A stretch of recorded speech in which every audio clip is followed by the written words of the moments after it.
여러분은 지금 본격 사회 지도층을 위한, 지성인들을 위한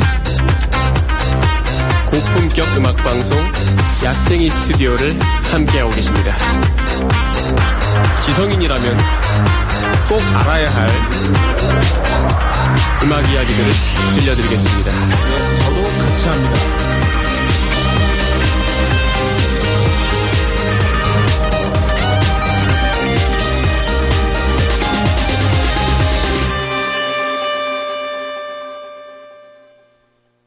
사회지도층과 지성인들을 위한 고품격 문화평론 방송 약쟁이 스튜디오, 이번 주에도 무사히 살아 돌아왔습니다.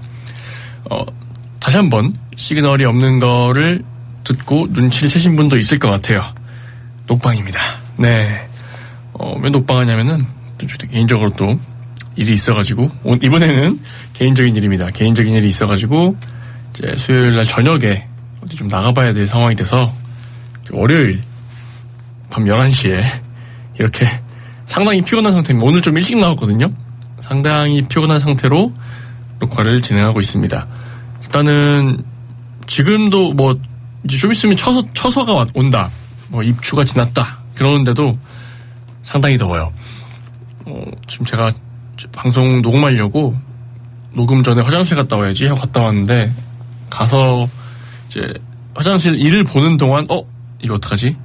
이거 괜찮은 건가 싶을 정도의 엄청난 더위가 지속되고 있어요. 그래서 지난주에도 한번 말씀드린 바와 같이 약간 밖에서 운동하시는 분들이나, 저도 지금 마치면은 집에 걸어가야 되는데 걸어서 한 3.2km 정도 가야 됩니다. 가는 길에 과연 제가 이제 무사히 갈 수 있을지 귀추가 주목되는 바입니다. 지금 이제 방송을 들으시는 분들은 이제 한 8시 딱 넘은 그 시점이겠죠. 해는 졌을 텐데, 해가 졌음에도 아마도 상당히 덥구나 느낌 받으실 거예요. 이게 열대야 수준 조금 넘어서는 계속 30도, 29도 왔다 갔다 하는 날씨가 지속되고 있는데, 부디 좀 있으면 그래도 그래, 어차피 우리 알잖아요. 아무리 더워도 가을은 오고 겨울은 오고, 아무리 추워도 봄은 오고 또 여름은 온다라는 거, 우리 또 이 한반도에 사는 대한민국 국민이라면 또 다 알고 있는 거기 때문에 조금만 조심하고 조금만 참으시면 됩니다. 너무 과도한 야외 활동이나 또 온열 질환 입을 수 있는 일들을 좀 자제하시기를 다시 한번 좀 당부를 좀 드립니다. 그리고 또 씁쓸한 소식은 또 여전히 있네요. 태풍 종다리 한반도 영향권. 올해 처음으로 이제 태풍 하나가 올 예정이라고 합니다. 이게 제가 다른 거에서 봤을 때는 너무 우리나라가 지금 폭염이 심해가지고 폭염 기압권에 먹혀버릴 수도 있다, 이런 말을 했어요. 또 그런데 현재 이제 기상상으로는 제주도의 서쪽을 스치고 지나가서 우리나라의 서해를 쫙 지나는 경로로 추측된다라고 이야기를 하고 있습니다. 상당히 또 이것도 규모가 좀 있는 태풍인 것 같아요. 그래서 몇 번 얘기한 적이 있죠. 점점 더 태풍은 강하게 올 것이고, 그리고 점점 더 폭염은 심해질 것이고, 또 모릅니다. 또 올겨울 또 얼마나 추울지 알 수 없는 것이고, 참 점점 더 뭔가 자연재해에 대한 우리의 대비나 준비가 더 강해져야 되지 않나라는 생각이 드는 지금입니다. 왜냐면은 같은 정도의 폭우라면 견딜 수 있는 어떤 기반 시설이라도 유례가 없는 무언가가 왔을 때 갑작스럽게 데미지를 입을 수 있거든요. 유례가 없는 갑작스러운 폭염에 문제가 생기고 있는 것처럼, 유례가 없는 더 강한 태풍, 그리고 더 갑작스럽게 몰아치는 집중호우 같은 것들이 얼마든지 이제 더 올 수 있다라는 각오를 좀 하고 앞으로의 삶을 꾸려나가야 되지 않을까, 그런 생각이 듭니다. 당연히 태풍이 오면은 여러분들 아시다시피 이제 파도도, 풍랑도 굉장히 심해지고 강풍 동반할 겁니다. 그래서 해안 지방 계신 분들, 뭐 동해라고 이렇게 막 긴장을 풀 수는 없어요. 태풍이라는 거는 지나가면 어쨌든 우리나라의 크기상 봤을 때 동해도 어느 정도의 영향, 강한 바람 정도의 영향이 있을 거기 때문에 또 요즘에 뭐 동해 쪽에 서핑 핫플레이스 몇 군데 있죠. 그런 곳에 가시는 분들 뭐 크게 큰 사고 없이 다녀오실 수 있도록 좀 다시 한번 간곡한 주의를 부탁드립니다. 우리 또 오래오래 해먹고 오래오래 봐야죠. 그래야 또 좋은 날 오지 않겠습니까? 네.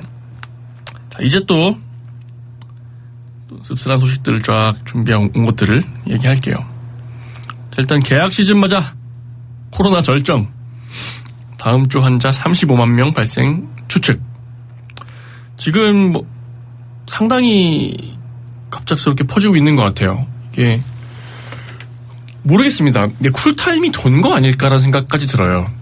그러니까 그냥 여름이니까 습기 때문에 코로나 바이러스가 활동이 왕성하다 뭐 이런 개념, 혹은 뭐 여름에 좀 진 빠지고 체력이 좀 다해가지고 코로나 바이러스 잘 걸리고 있다, 혹은 마스크를 안 쓰고 지낸 좀 됐으니까 퍼지는 거다, 여러 가지 추측을 할 수 있겠지만 기본적으로는 쿨타임이 됐다가 제일 큰 원인이 아닐까 저는 좀 생각이 됩니다. 무슨 얘기냐면은 우리가 뭐 걸리면서 혹은 백신을 맞으면서 어느 정도 그 맞고 혹은 걸리고 한 직후에는 내성이 생겨요. 어느 정도 이제 다음에 또 걸려도, 다음에 들어와도 이거 지난번 그놈이네 하면서 막는단 말이죠.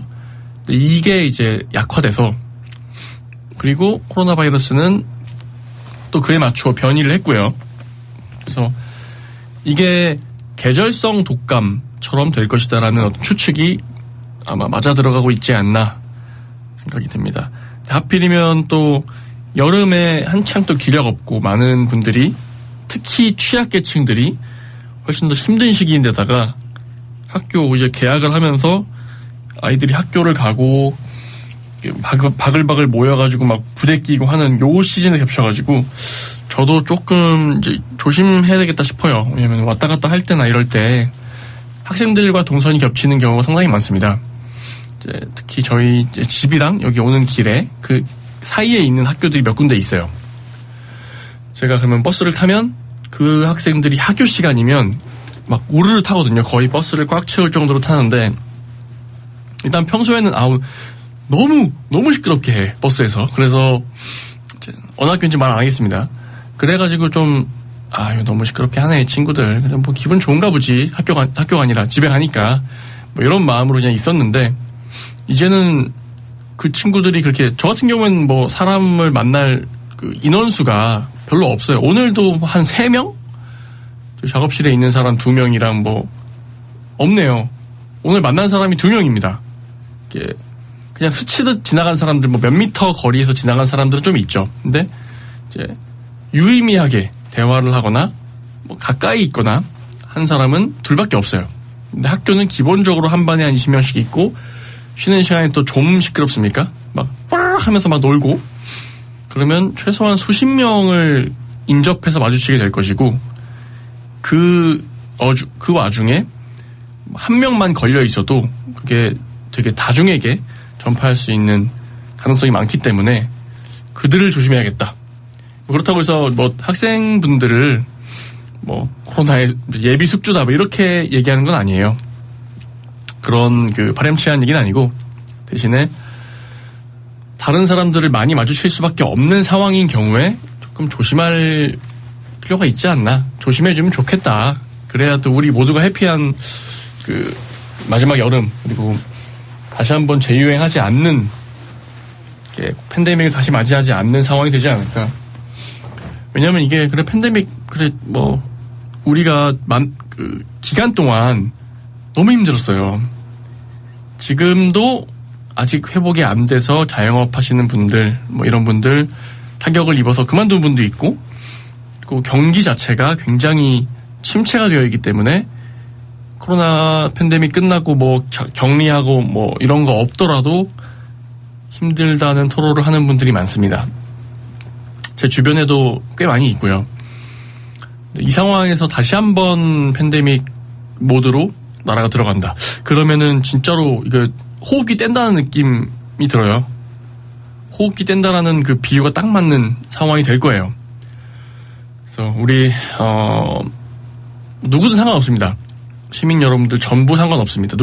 누구든지 어쨌든 뭐 제가 아까 사람 별로 안 만났다고 했지만 버스 타고 오는 동안에 또 한 몇 분 있었고 버스 안에 걸어가는 동안은 새벽이라 아마 없을 테지만 그 안에서도 또 서로 전파가 있을 수도 있어요. 그 공기를 통해서 안전한 사람 그리고 주의할 필요가 없는 사람은 어디에도 없다 라는 생각으로 우리가 이 방역을 접근해야 될 것 같아요. 아마도 이제 현 행정부에서 한창 코로나 팬데믹이 심할 때 정도로 강하게 죄일 수는 없는 상황일 거예요. 분명히. 왜냐면 그렇게 했을 때 말씀드린 것처럼 경제적인, 사회적인 데미지가 너무 컸던 걸 알고 그거에 대한 반발 심리도 있을 것이고 그리고 그런 걸 감당하기에 지금 우리가 좀 상황이 좋지 못하기 때문에 아마도 어느 정도 좀 열린 상태에서 이걸 다뤄갈 가능성이 높습니다. 그러면 결국에는 시민들의 시민의식에 자발적인 방역에 맡긴다라는 거죠. 도저히 감당이 안 될 정도로 다시 한번 확산이 되면 뭐 정말 울며 겨자 먹기로 다시 한번 틀어 막을 수밖에 없어요. 뭐 여행까지는 아니더라도 뭐 또 집합 금지가 어느 정도 규모 이상으로 될 수도 있고요. 걸리면 또 격리할 수도 있고요. 해보신 분들 아시겠지만 참 두려움도 두려움이고 참 불편하고 참 그 분위기 전반적으로 되게 다운돼 있고 이런 시기였잖아요. 그런 시기를 다시 겪지는 않았으면 좋겠다라는 개인적인 바람이 듭니다. 뭐 이쯤에서 노래 하나 듣고 올게요.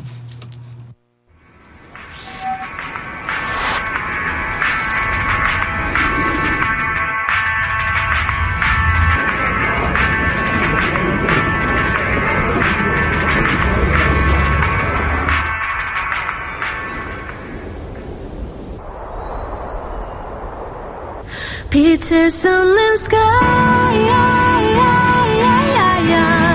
그 아래선 꿈꾸듯이 fly My life is so beautiful yeah. 어디서 많이 들어본 이야기 미운 우리와 백조 또 날기 전에 나비 사람들은 몰라 너의 날개를 못 봐 지금 많은 세계라는 건 잔인할지도 몰라 But strong girl you know you were born to fly 네가 흘리는 moon 네가 느낀 고통을 다 그 높이 날아보는 나를 위한 준비뿐 Butterfly everybody's gonna see it soon 빛을 쏟는 sky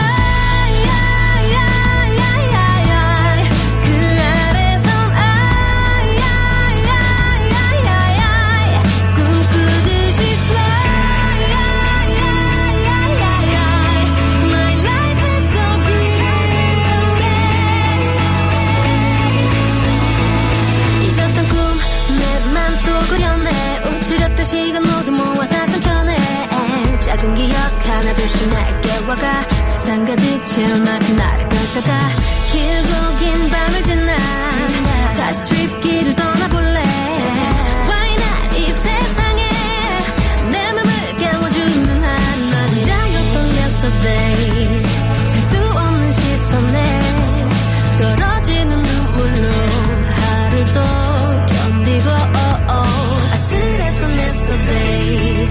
쏟아지던 말들에 흔들리는 나를 또 감싸고 빛을 쏟는 sky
다시 떠올라.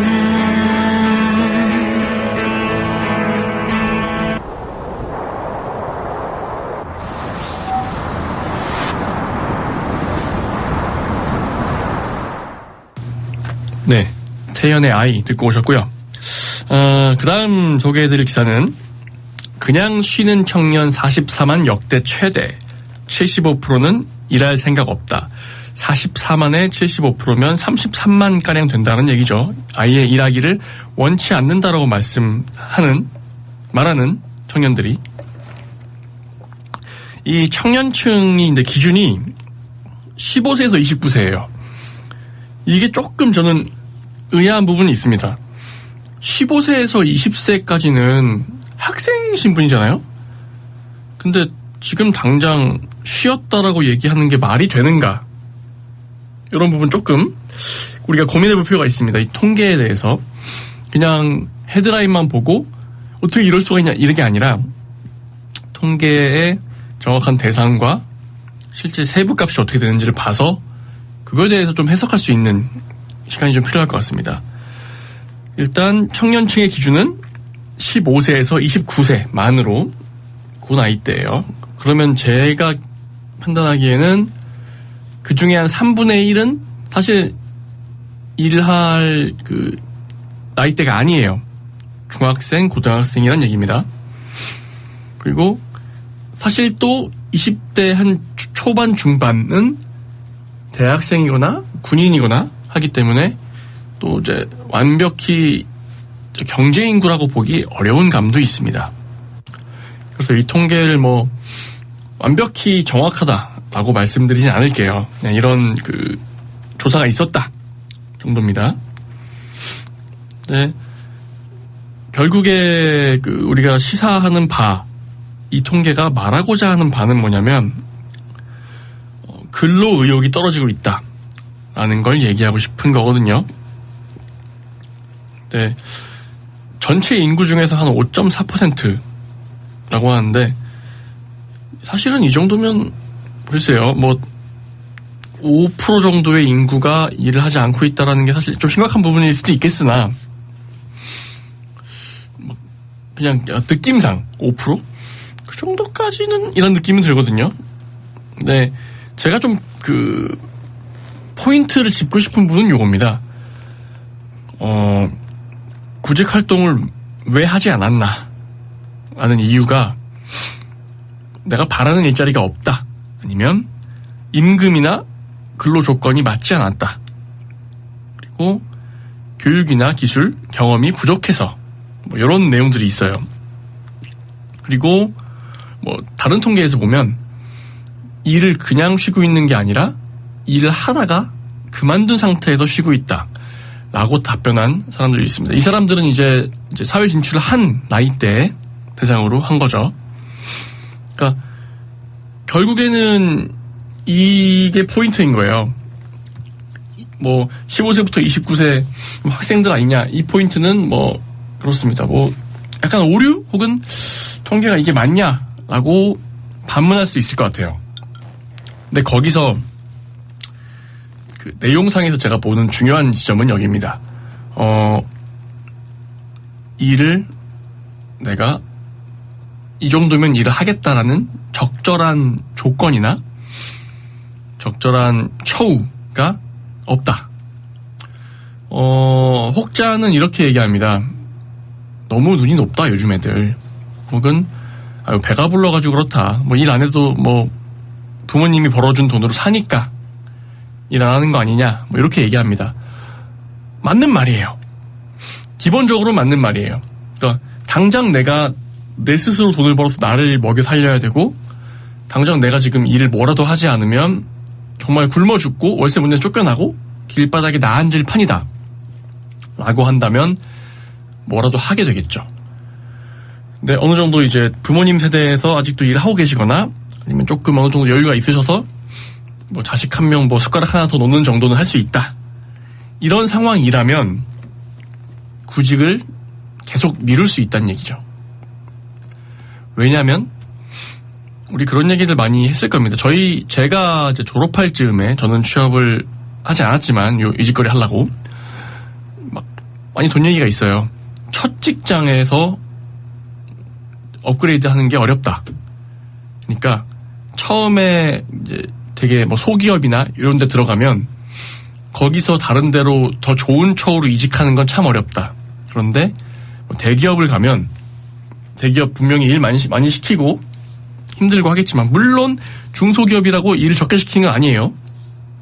야근 적게 하는데 아니에요. 근데 대기업에 가서 좀 갈릴 거다. 갈리고 거기서 쌓은 노하우와 인맥이나 이런 거를 통해서 다른데 어떤 다른 그 거래처였거나 이런 기업들의 좀 더 관리자급으로 이직할 수 있다. 그러면 더 처우도 좋게 받을 거고 이런 얘기들을 막 나눴습니다. 실제로 뭐 취업하기 전에 나눈 얘기들이기 때문에 뭐 정확히 이게 맞다라고 하기 어렵지만 어느 정도 그렇게 스텝을 밟아온 선배들을 봐왔어요. 대기업에 있다가 혹은 좀 어느 정도 좀 이름이 있는 어떤 기관이든 그런 데 있다가 다른 곳으로 옮기면서 굉장히 좋은 처우로 이제 이직하는 그런 경우들. 반대로 말하면 애매한이라고 표현할게요. 애매한 직장에 급하게 취업하고 싶지 않다. 첫 직장에 거기로 들어가게 되면 뭔가 그 이후의 나의 행보도 거기에 종속되어 버린다라는 게 약간의 사회적 분위기로 자리 잡아 있지 않나. 그런 생각을 전 개인적으로 좀 합니다. 그렇기 때문에 직장 굳이 내가 뭐 경력에 쓸만한 그리고 나중에 커리어에 도움이 될 만한 일이 아니면 내 인생을 갈아가면서까지 하지 않겠다. 이렇게 말씀을 드려도 눈도 높고 진짜 건방지다라고 말씀하실 수 있어요. 네, 저는 이게 하나의 생존 본능 중에 하나라고 생각하거든요. 청년들이 일을 하지 않는 게 단순히 그러면 노력해가지고 작은 기업에서 능력을 인정받아가지고 이직하면 되는 거 아니냐?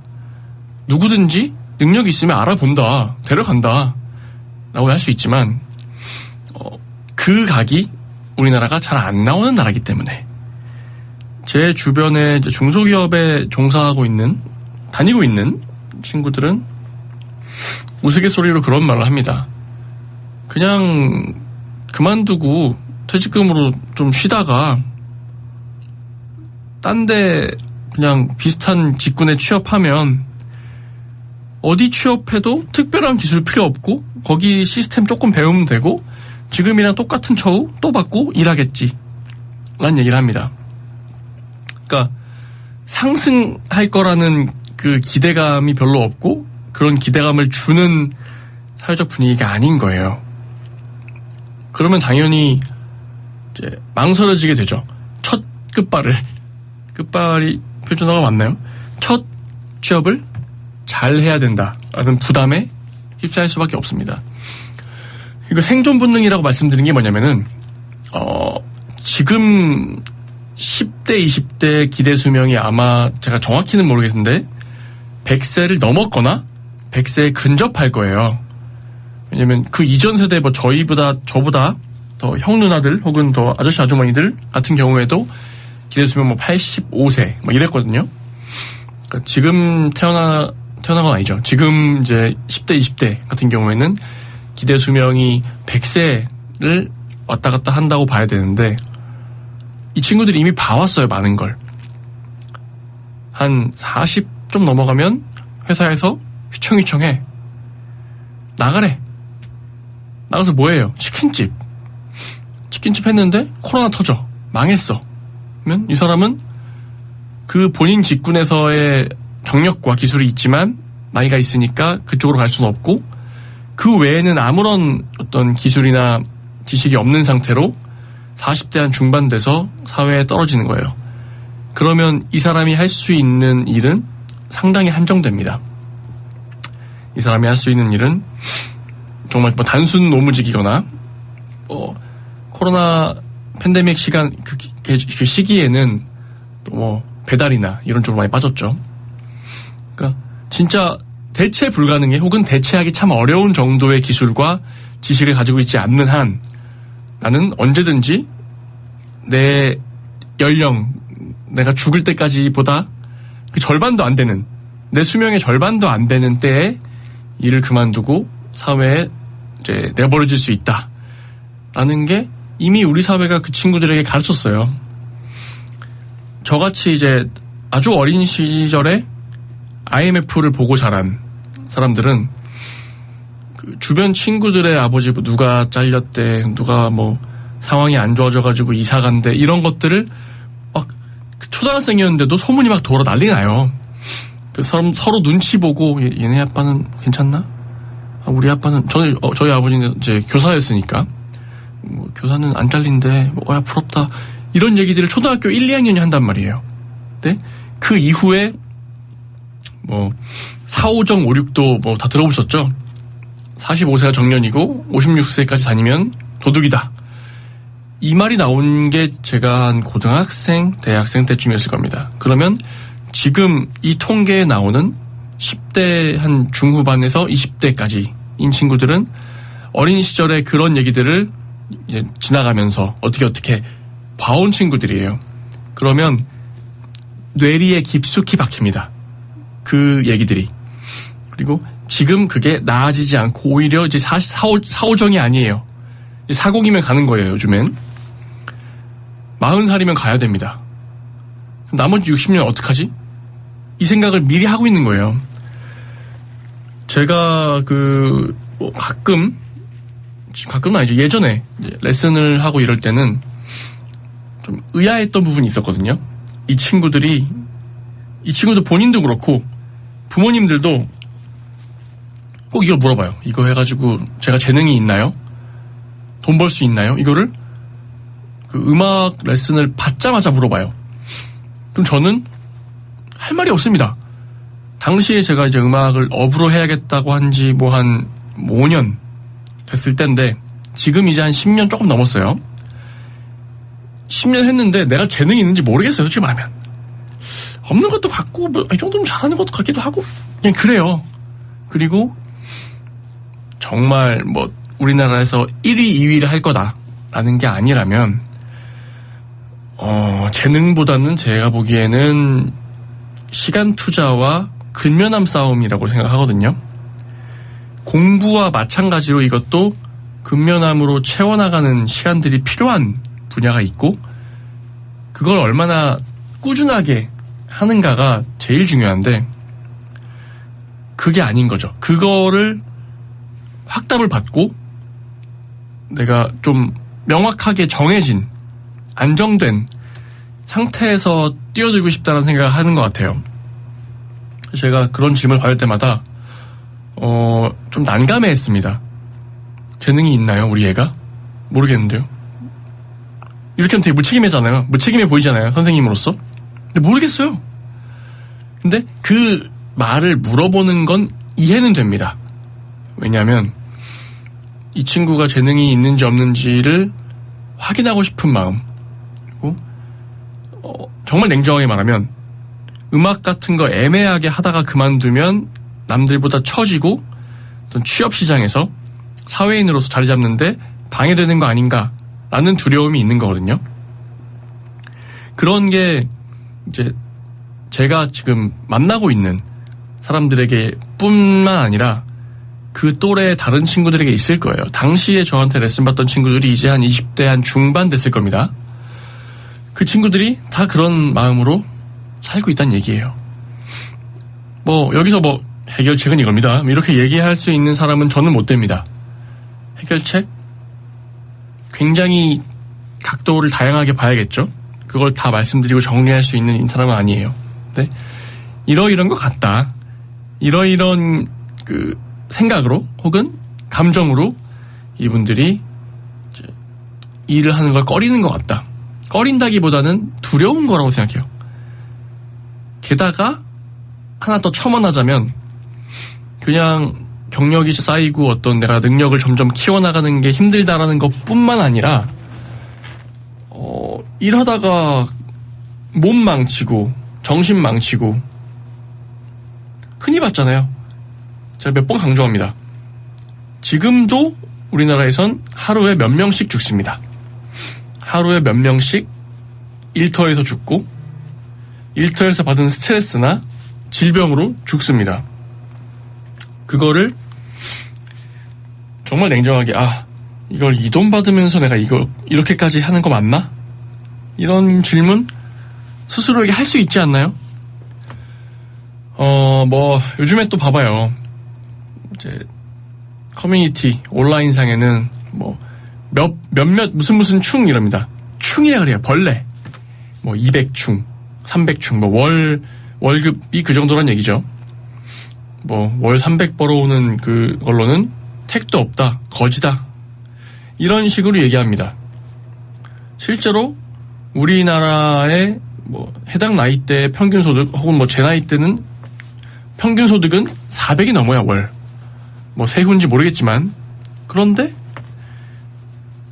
중위소득은 어떨까요? 상당히 그것보다 한 절반가량까지 내려갑니다.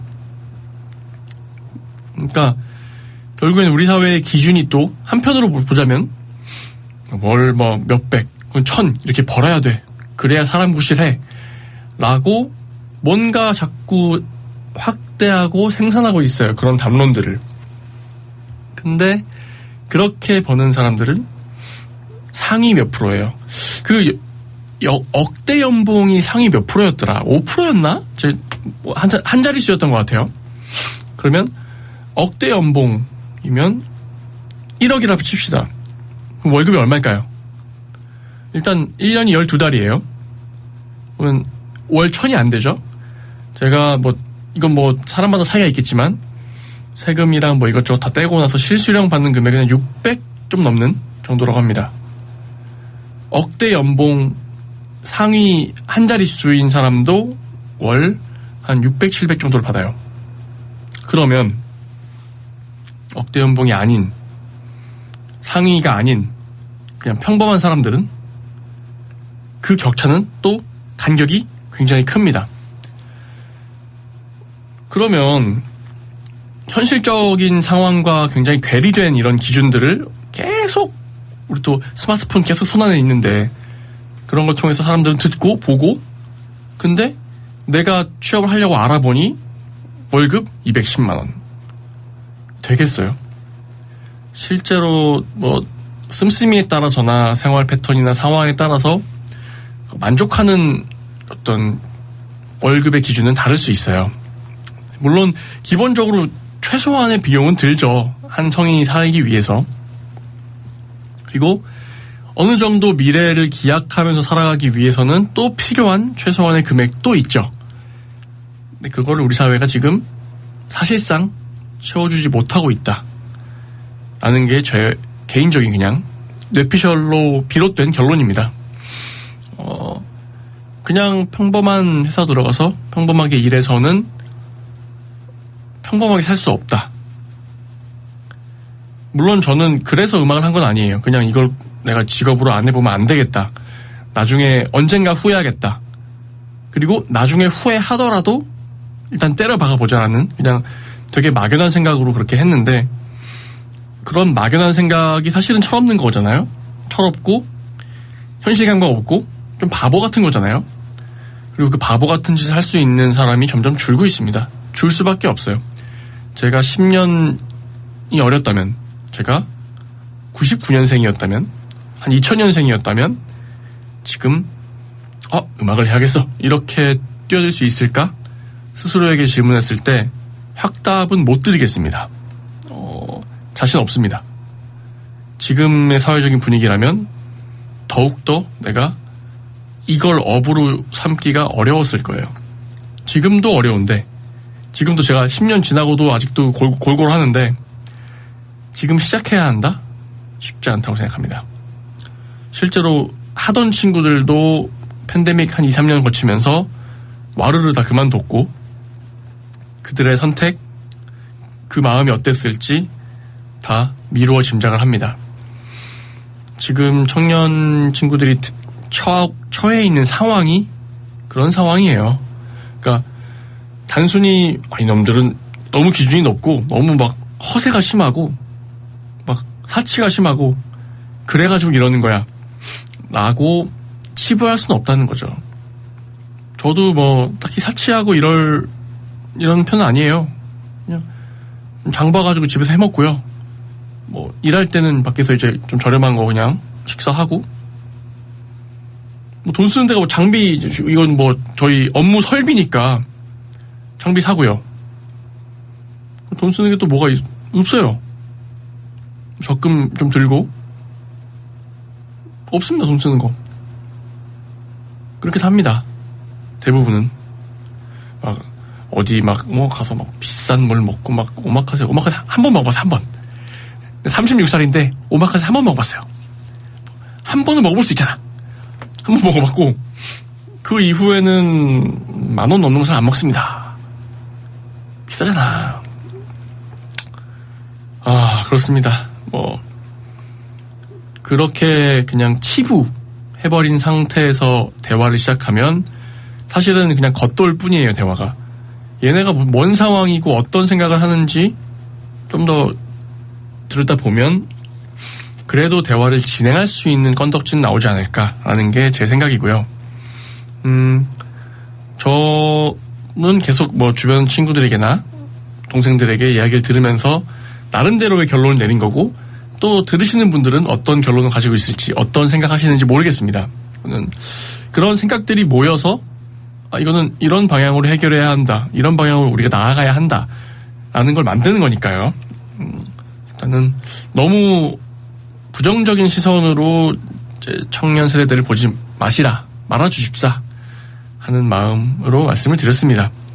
오늘 제가 얘기하면서 MZ란 단어를 한 번도 안 꺼냈어요. 저는 개인적으로 MZ란 단어를 싫어하기 때문입니다. 그게 묶여있는 것도 말이 안 되는 그 카테고리라고 생각하고요.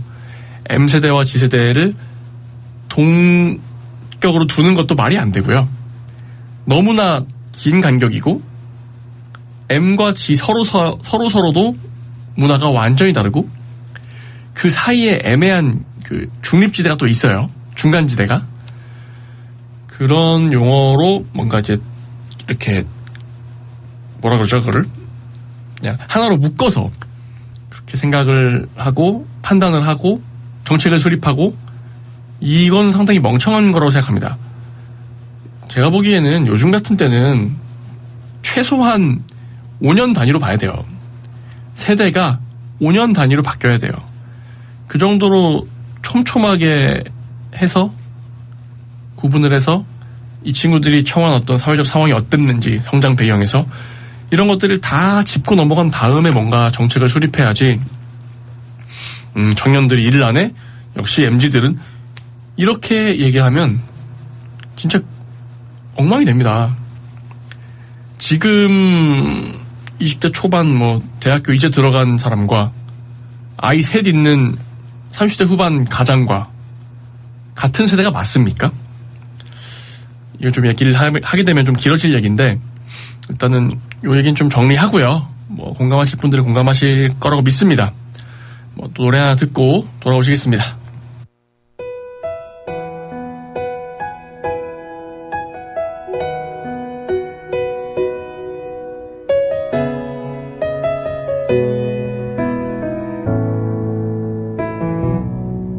우연히 너를 만나서 너의 옆자리에 앉아 그렇게 우린 친해졌어. 짧은 시간에 그렇게 가까워질 수 있다는 게 그게 참 신기했어. 소소한 일상부터 어린 시절 얘기까지도 그리 똑같진 않아도 말이 참 잘 통해서 더 짧았던 거야. 너의 번호를 누르고 설레임을 가득 채우다 너의 번호를 지우며 좋았던 시간을 덜어내. 그때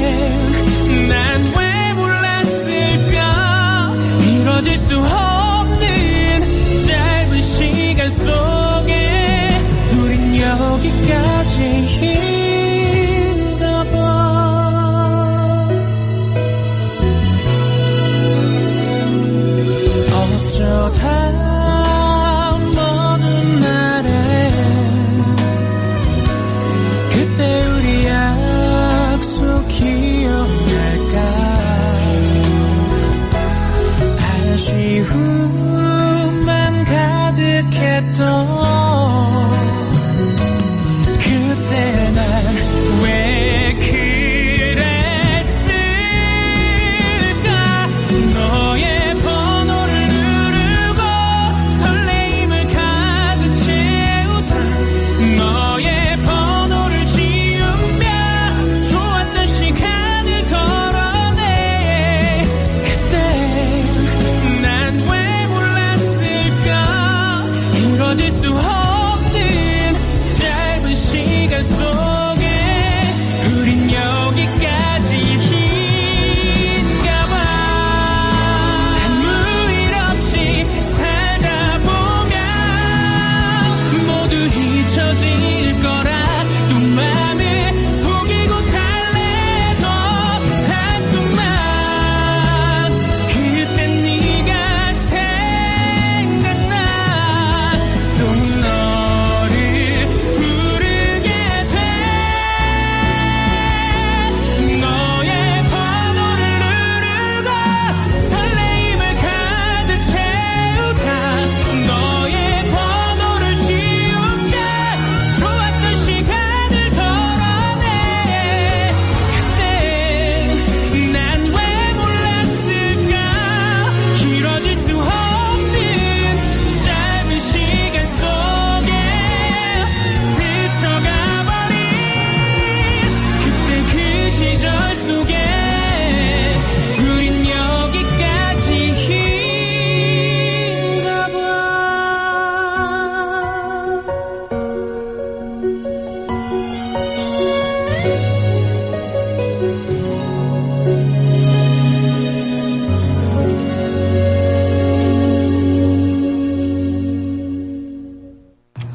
네, 노래 듣고 왔고요.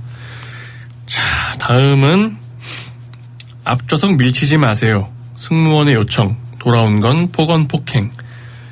운항 중인 항공기 기내에서 이제 앞자리를 계속 쳤나 봐요, 발로. 근데 뭐 이미 욕을 또 했다네요. 술 좀 한잔 하시고. 근데 이제 하지 마세요라고 승무원이 얘기하니까 이제 손목을 때리고 옷깃을 잡아 끄는 등, 뭐 옷깃을 잡아 끌었다 이렇게 얘기하면 좀 순화돼 보이지만 maybe 멱살 잡았겠죠.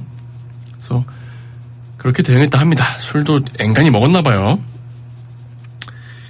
이게 저는 지금 우리나라를 관통하고 있는 또 하나의 또 트렌드가 아닌가 싶거든요.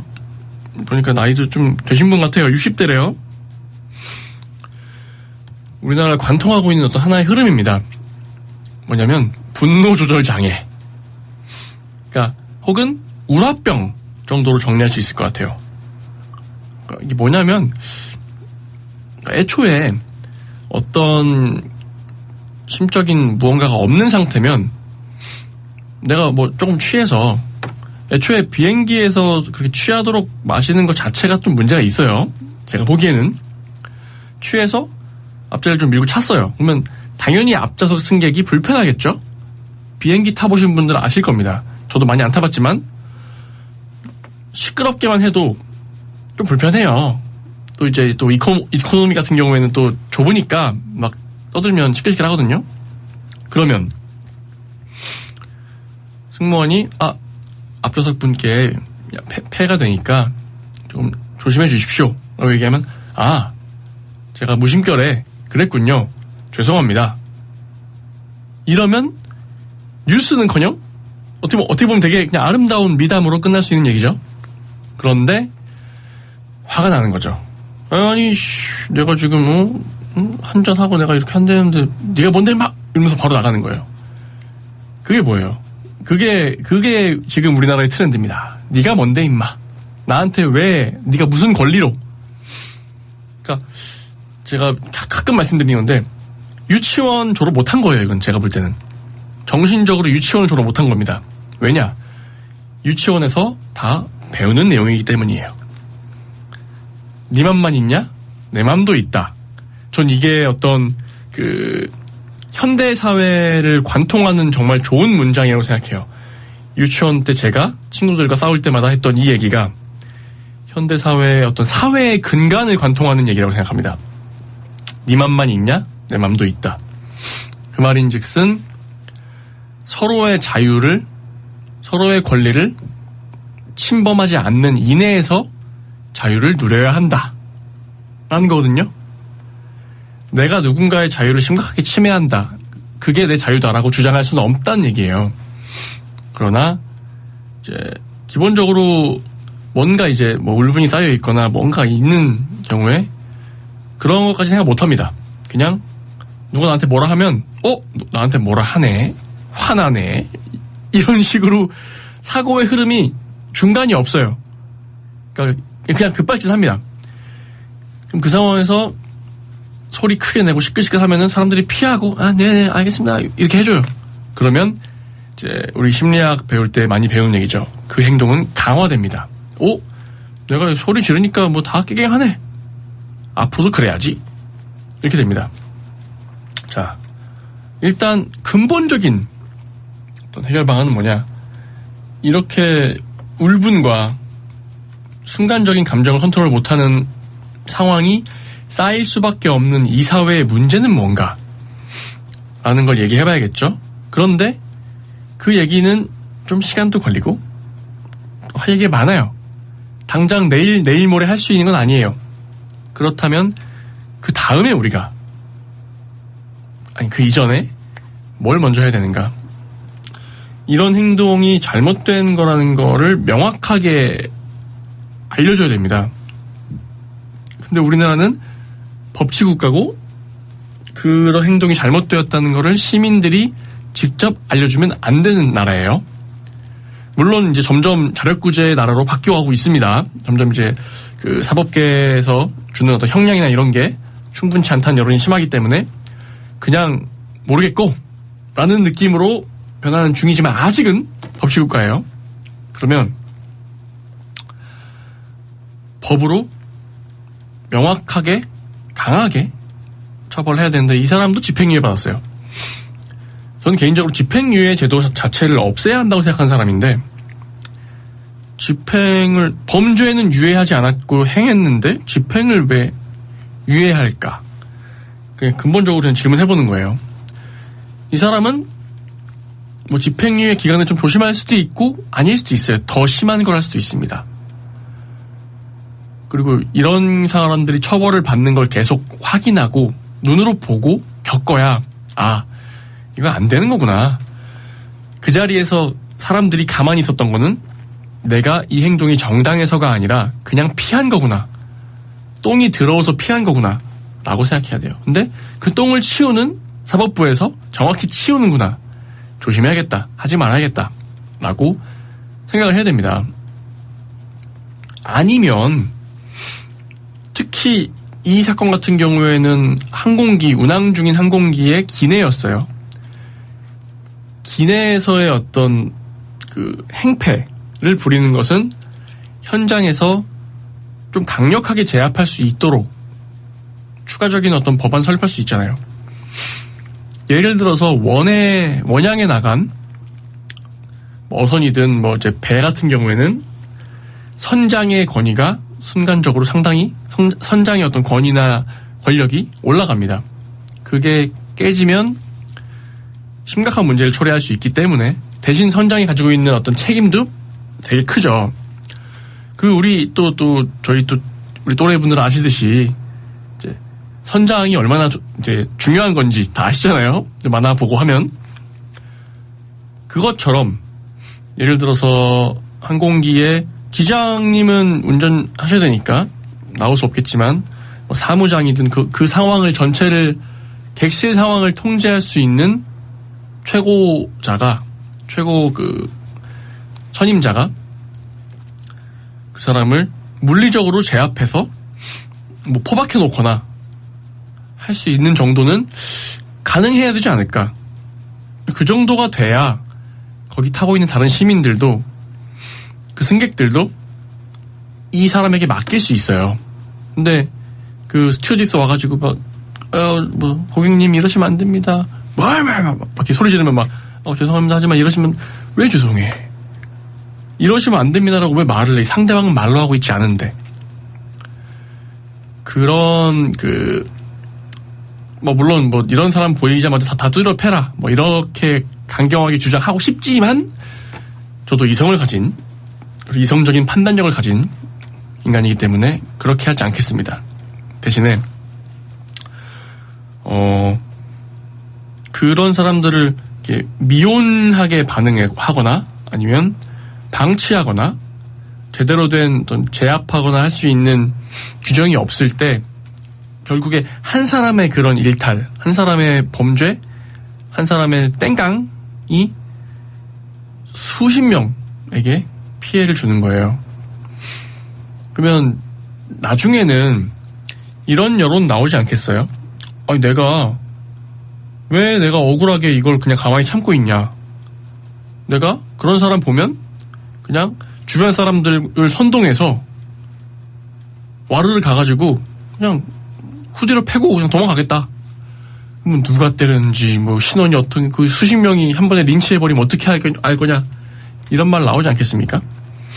지금 제가 이 말을 입 밖에 냈잖아요. 생각하고 있는 사람들은 훨씬 많을걸요. 가끔 봐요. 저도 길에서 행패 부리고 있는 할아버지나 아저씨들, 아줌마들 봐요. 그러면 최대한 자리를 피합니다. 그게 그냥 제일 좋은 상황이지 라고 생각하고요. 그런데 내가 그 상황을 당하고 있었다. 내가 부당하게 누군가한테 욕을 먹고 이렇게 폭행을 당하고 하고 있었다. 그러면 글쎄요. 상황이 안 돼봐서 모르겠지만 저는 장담 못할 것 같습니다. 끝까지 젠틀하게 그냥 죄송합니다 갈게요 하고 갈 수 있을지 장담 못할 것 같아요. 옆에 그냥 잡히는 거 있으면 어떻게 될지 어떻게 알아요. 제가 잘못한 게 있어서 혼이 나거나 이렇게 제재를 받으면 사과를 충분히 하고 넘어가면 될 일입니다. 근데 보통 지금 우리나라 우리 이웃들 사이에서 벌어지는 일들은 잘못한 게 없는 사람이 피해를 보는 구조로 만들어지고 있어요. 저는 이 문제 있다 봅니다. 그리고 잘못한 게 없는데 나에게 무슨 일이 생겼다. 그러면 장담 못하겠습니다. 결론적으로 이렇게 주변 사람들에게 광범위한 피해를 줄 수 있는 형태의 행동을 하는 사람들을 확실하게 조치할 수 있는 어떤 관련 법안 그리고 그 관련된 권한을 관련된 사람들에게 줘야 한다. 그래야 그냥 조용히 다른 사람들 배려하면서 매너 지키면서 공공의 시설을 이용하고 있는 수많은 시민들이 내 행동이 잘못된 게 아니구나라는 걸 알게 됩니다. 내가 지하철에서 오줌 싸면 안 되고 시끄럽게 하면 안 되고 누워있으면 안 되고 토하면 안 되고 사람 때리면 안 되고 다 알고는 있어요. 근데 그렇게 하지 않는 사람이 아무런 제재를 받지 않으면 해도 큰 문제 없네? 이 생각까지 가는데 얼마나 걸릴까요? 그렇게 오래 안 걸릴 겁니다. 자, 이쯤에서 마무리할게요. 마지막 노래 들으면서 오늘 방송 마무리하겠습니다. 다 더운 날씨에 건강 조심하시고 좋은 밤 되시기 바랍니다.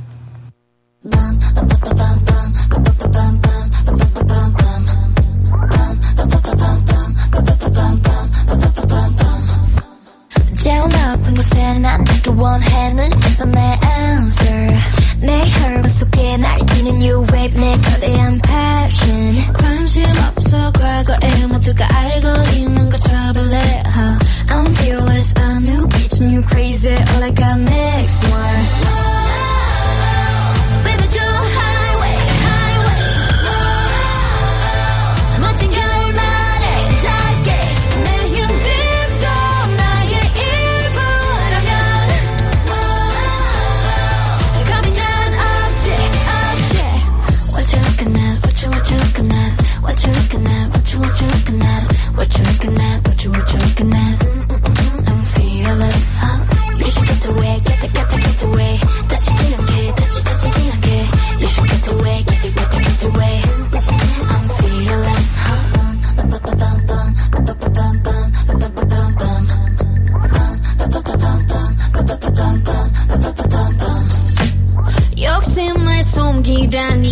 것들은 이상해 깜손한 연기 같은 건 더 이상 안 해 Cause you're forever with 내게 가슴 밖에 쓰자 일내게 내 밑으로 줘 알린 세게 Take the word, break it down, down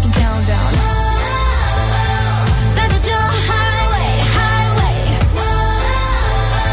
멋진 결말에 닿게 내 흉집도 취업 준비 힘들다. 수강료에 응시료에. 포기하지 마. 성남 거주 미취업 청년에게 수강료와 응시료를 최대 100만 원까지 지원해주는 청년 취업 올패스가 있잖아. 한도 내에서 상시 신청 가능하니까 잡아봐 어플라이에서 확인해봐. 당신의 취업 전사 성남. 오늘은 저 강남과 함께 멋진 우리 이웃들 한번 만나볼까요? 바쁘니까 부스러니 해야죠. 월급날이 제일 기뻐요. 한국의 흥에 반해서 트로트 가수가 됐습니다. 다 함께 내일을 만들어가는 다문화 이주 배경 이웃들. 우리는 모두 우리입니다. 공익광고협의회. 지역민의 소리, 희망 속의 공감. 여러분께서는 지금 90.7MHz 성남 FM 방송을 듣고 계십니다. 성남의 지역 라디오 방송 성남 FM 방송은 청취자 여러분의 참여와 다양한 의견을 기다리고 있습니다. 성남 FM 방송 홈페이지 www.fmnara.com 또는 전화번호 703-6100번으로 참여 부탁드립니다. 여러분의 소중한 의견은 정성을 다해 프로그램에 반영하도록 노력하겠습니다. 우리 주민과 함께 만들어가는 방송 성남 FM 방송입니다. 고맙습니다.